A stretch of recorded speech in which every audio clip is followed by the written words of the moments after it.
number 8 is make sure your contract is complete. Yep. For your part as a seller, you want to make sure that you disclose everything. Smart sellers proactively go above and beyond the laws to disclose all known defects to their buyers in writing. If the buyer knows about a problem, he or she can't come back, with a lawsuit later on. So you just want to make sure all the terms, costs, responsibilities are spelled out in the contract of sale and resist the temptation to diverge from the contract. So what we do is with the contracts and the way that we do everything is to make sure that there's no disappointments on either end, so that it makes sense for everybody. And so there is a process, an event, and everything for this to happen. And so when we go one step at a time and we do it correctly, everybody has a great experience, and that's what we're all about. Most people think, oh, you just have that buyer, you put together the contract, and it's done. No, that's where the fun begins.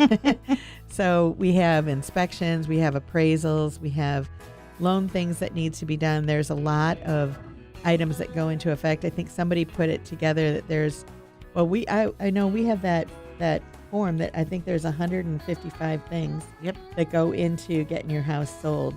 The last thing is don't move out before you sell. And if you have to move out and you're selling your house as a blank slate, without any furniture or anything, that's not a problem.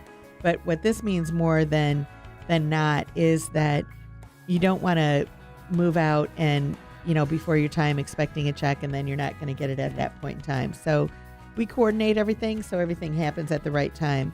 And I think that studies do show that staged homes, however, do have sometimes a better way of selling, and you can get more money for them at times. And that's why the model homes, are always staged, because they know that they're going to do better. And it's really amazing, because you can go to the model home and then you can go to another home that is exactly the same floor plan but doesn't have that furniture in it. And I've had many buyers say that they're disappointed with looking at that other home.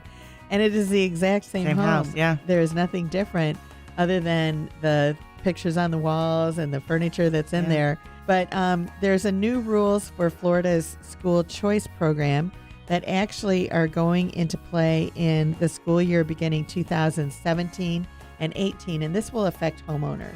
You can pick a school that your child, you want them to attend. So before, you had to be in the area, you had to be in a certain zip code, in order for them to be qualified to go to that school. But now they're doing it with the choice.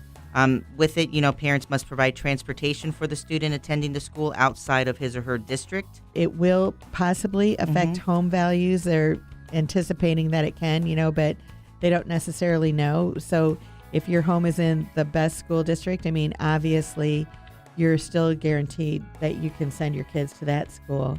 Yeah. But the out of area, there might be limits, because everybody can't go to the best school. But it is starting the 2017-18 school year, so it isn't starting this year, but it's something to keep in mind for next year.